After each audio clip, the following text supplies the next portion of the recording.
Welcome back to Hoopsville, everybody. If you're seeing us on the stream, welcome back, and thanks for sticking with us. If you are lost us, I apologize. Hopefully you'll come and catch us on Facebook here really darn soon.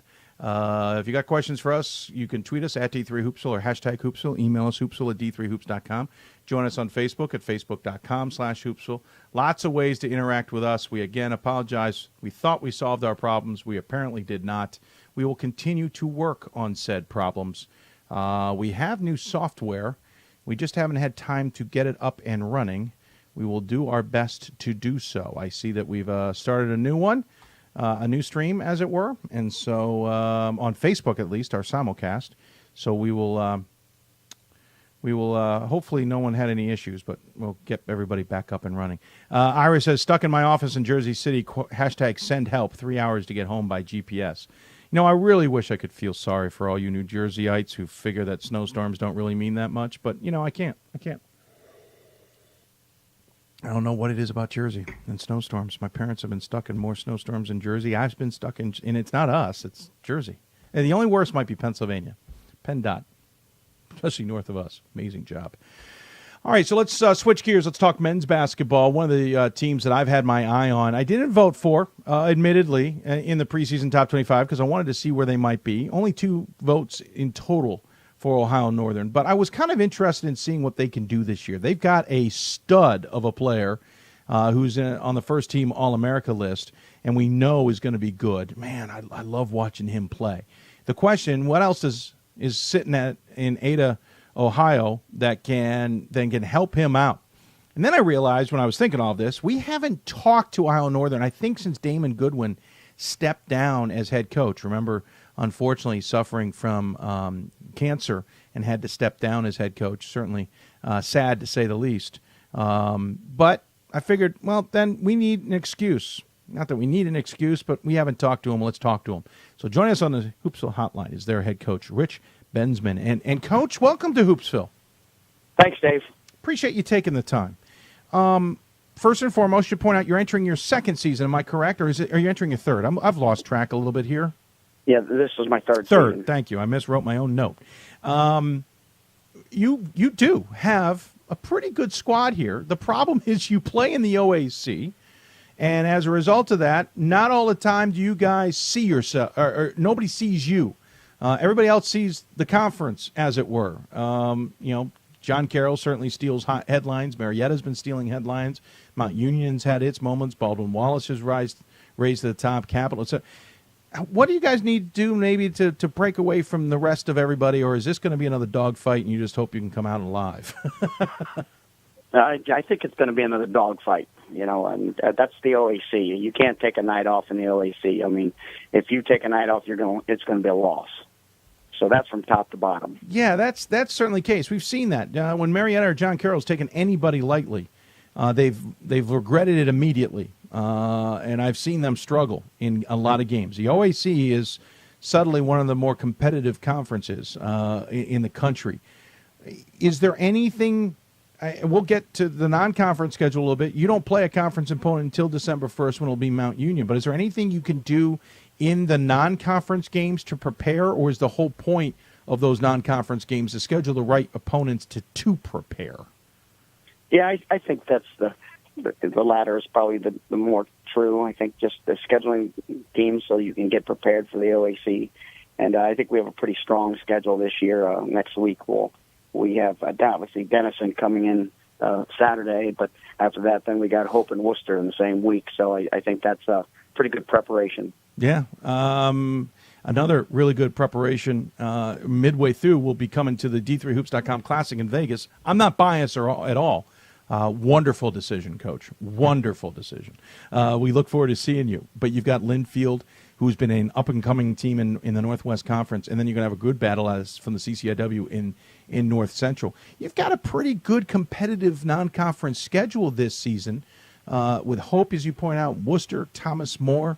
You guys could be in a very comfortable position come February. Yeah, we just got to make sure that we get better every day. That's what we're talking about. Of course, Ryan Bruns is obviously a special player for us, and we found our point guard. We just lost Brandon Wall to an ACL tear, so he was a sophomore this year. He was a freshman, came in and backed up Nate Berger, who obviously could really play, and so that was a little bit of a setback. So we have some youth, maybe some young guys around Ryan, and some guys that have been here that only maybe logged in maybe half a year, and another one in Austin Allmeyer that's now kind of got his legs underneath him and has been and logged in some good college minutes. I was going to say Bruns, a heck of a center. I mean, he's a true center. Yes, he can step out and play. He can do very well from beyond the block, but he's got the height and the skill set and what to play center. He gives you a lot, but as any traditional center, he doesn't have the ball in his hands at all times. You got to get him the ball. What does he do well? We'll start there, and then we'll follow up with what do you need to do to get him the ball. But what does he do well that makes him so good? Well, I think just in transition, he runs the floor unbelievably well. I mean, I remember in one of his years, he blocked a shot, and he was the first one down the floor and got the layup. So for a big man, he really runs the floor really well. And he's got good feet. So, and another thing he's done from high school, he didn't shoot the basketball from the perimeter in high school very much. And he has really worked on that part of his game over the summer. I always talk about, he's a kid that's really intrinsically motivated. Some of these extrinsic awards and some of these things like he really truly works hard for the love of the game and just to get better for himself. And he did a lot of work in the summers, and he's really made himself an old player that now can step out and shoot that three. And so we're trying to move him around in some space to give him some opportunities where people can't just kind of get down there and poach on him and make it a little difficult because we play a 4-round 1.5 motion. So we're just trying different options to make sure that we can kind of play him in space a little bit more. Coach, you still there? Yes. Oh, I'm sorry. Sorry, my headset's acting up, and I thought maybe I lost you. Opening him up and getting him into space and certainly putting him into different spots will make it difficult in the OAC because the OAC is probably very used to where he's been and will key on that. If you're shifting him around, that's certainly going to make it difficult. But you got to get 4 other guys to be on the same page, too, and also complement him because obviously you don't want double teams to kind of mess things up. What does the rest of the team need to do and adjust to help complement Ryan and at the same time become that ultra separate weapon, as it were? Yeah, each team has its identity. In my first year here, we had guys that logged on a lot of college minutes, and we shot the ball incredibly well. In my first season, I think we shot like 49% from field goal and 42% from three, and then the next year they were pretty similar numbers, and 47% in field goals and 36% from three. And so we had a lot of guys around him in the first 2 years, but even last year our team had a different identity from my first year's team because we had a lot of guys that were unproven that kind of rose to the occasion, like Nate Berger or Joey DiOrio, and that proved that they could really do some things for us. And I think that's the same this year. It's not going to be like last year's team or as 2 years ago. It's going to have its own identity, and right now that's what we're still working on, and we've seen some good things. We know what we have to work on, but we all see some good things out of some of the young talent that has come in. We will start a freshman point guard in Ty Staten, and a local kind of a player around here from Elida, Daniel Unruh, will start at the 2. So they've got to grow up pretty quick, and they're kind of gamers. I think they're up to the challenge. But we also have a big 6'7" kid in Daniel Donner, 6'7", 200+ pounds. That he's really, last year he had an injury, and so he only got a half a year in, and this year he's started to look better every day, and he was injured and kind of had to sit out of conditioning, and so he's getting better every day. So there are some pieces to the puzzle, around Ryan. It's just now everyone playing together, and I think that's the fun part of teaching is to get the guys to learn to play together and know, what I like what Larry said, stay in your lane, They got to take their shots. They don't take someone else's shot. So know who they are, know who their teammates are, know who's guarding them, and know who's guarding your teammates. And that's kind of what it's all about. And we're forming that identity now. And they're great kids, very coachable, obviously, at this level. And so it's good. When you took over the program. It was obviously for Damon Goodwin, who had to step down. And so it really was Damon's team for a while. When did you feel – now, we should point out, you were there as assistant, about 4 years prior to taking over as head coach. So you certainly were familiar with the program and familiar with the campus and whatnot. Right. But when did it feel like it finally became your program to some degree, if that makes any sense? When did you feel comfortable with that? Because some coaches, when they take over, they don't know when – they're not sure when they officially feel like they're the head coach, even though they've got it entitled. Does that make sense? Sure it does, yeah. I think you get your stuff in that first year, and you have to get your program in, you get your system in, and you have a way about doing that, and because of that, I think we had some setbacks early because kids were learning a new system and a new way, and that was difficult. But once we got that in and got that established, each year it got a little bit better, and I think that's kind of the important thing. But once I knew where I was going to go with things and how we were going to get things in, and we wanted to kind of just have a culture of the past around here. Coach Doherty and Coach Campoli, they're obviously two very iconic coaches. I laugh at I have an iconic national championship coach in Joe Campoli who lives just 2 minutes from the university. So he comes over a lot, and it's great to have him around. But we talk about family a lot, and we talk about the tradition that was here. It's a great tradition, and but I think it's so well on its way now. So I would have to say, after getting stuff in that first year, about halfway through, we really started to feel like we were doing things the way kind of we wanted to do them. Sure, it takes a while, and it's not always easy. You certainly had success, though, and that's what I certainly have been the most impressed with, is that you've been able to kind of not resurrect the program. And by the way, I've been saying Damon Goodwin. My brain is completely fried this evening, and I apologize. But you certainly have been able to put it on an upswing. What's been your trick? What's been your niche, or whatever it is, that's allowed the Polar Bears program to be so successful so far in your first, technically, 2 years? I think we just it's a program of we, and we don't talk a lot about winning and losing. I think we focus on the standards that we set for ourselves, and we focus on practicing and playing with the necessary work ethic and intensity to be successful. So we focus on the standards, not winning and losing. And my first year here, when we dropped a few early, with the wins and the losses, we focused on the standards, not necessarily the wins and losses. And I think just getting guys to come together and to play together and to be a team as on the basketball floor, but not only on the basketball floor, but off the basketball floor. I mean, we talk a great deal about family, and that's, like I said, something, that's been a great tradition here at Ohio Northern University with Coach Doherty and Coach Campoli. So we embrace the tradition. We have a saying that says, drink the water, but remember who dug the well. We have great alumni. And so we embrace the whole sense of family, and we always talk about our home away from home, and that's kind of how we do things. And I think that makes a difference. I think winning and losing are a byproduct, and they're not the product. I think the product is how you handle and treat people, and how people get along and can play together on the floor and also be a family off the floor. I do want to officially correct myself. Again, this Damon Goodwin thing's bugging me. Kevin Byrne was the head coach before you took over.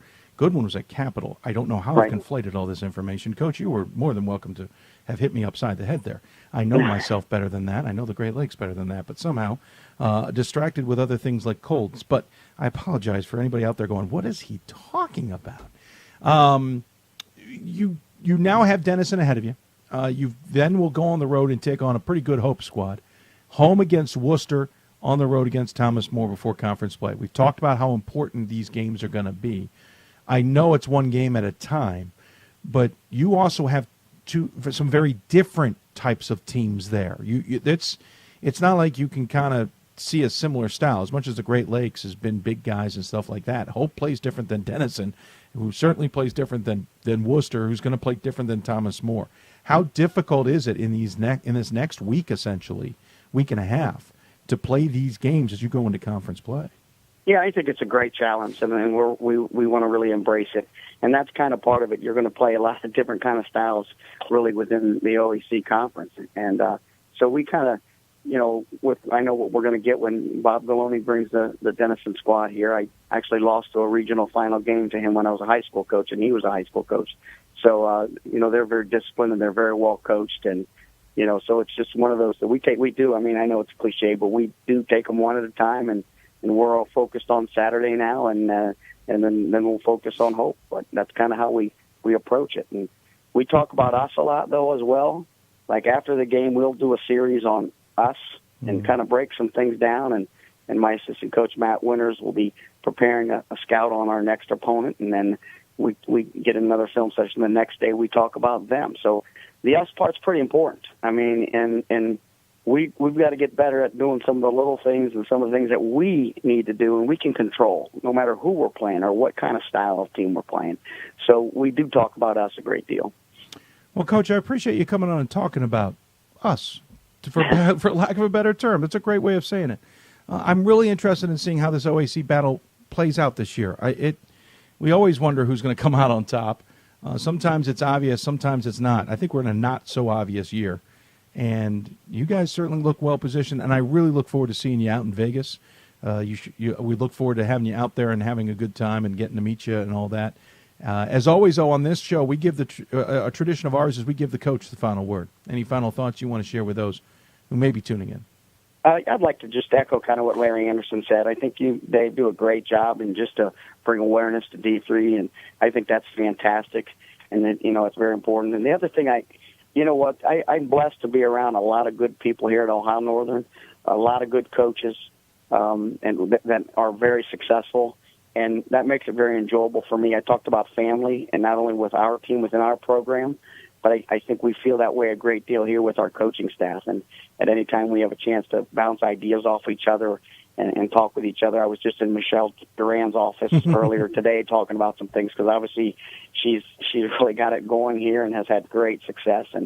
But that's been enjoyable for me. So I'd like to thank you for what you're doing for D3, and I'm real happy that I have a family here of coaches, staff that know and you. Well said. Michelle Duran, a great coach. I think she might have been the reason you got out to Vegas. Would I be correct?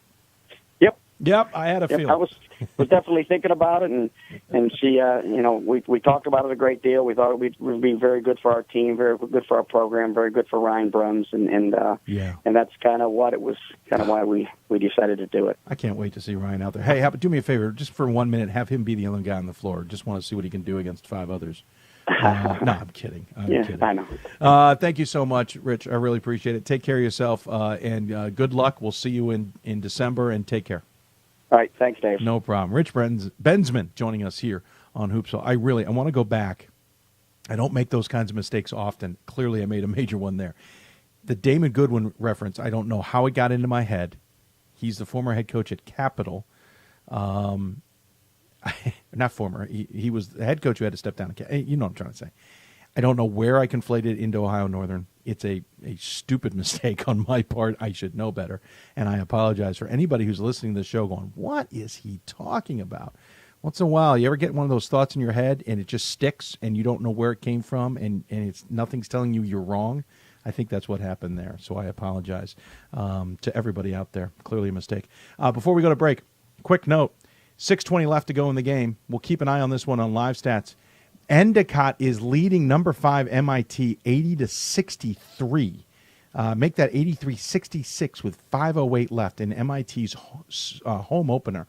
Endicott is laying the wood to the Engineers right now, if anyone gets the joke. 83-67, 5:08 left. We'll keep an eye on that one. We'll take another break. When we come back, answer a couple of quick questions. Got another coach. Actually, we'll go to the coach interview next, and then we'll wrap up things. Come back, we'll switch back to women's basketball, talk to Emory and Henry head coach Ann Crutchfield. First time ever head coach or top 25 program, and they've got a heck of a schedule, too. You're listening to Hoopsville, presented by D3Hoops.com from the WBCA and ABC studios. And once again, our system has crashed, so we will, after the break, come back and get this up and running. And clearly, the new software that we have will need to be utilized far sooner than anticipated. Oh, frustrations, folks. Clearly the upgrade from our Wirecast program was not the upgrade that should have been launched. Wirecast. We will be launching a new one.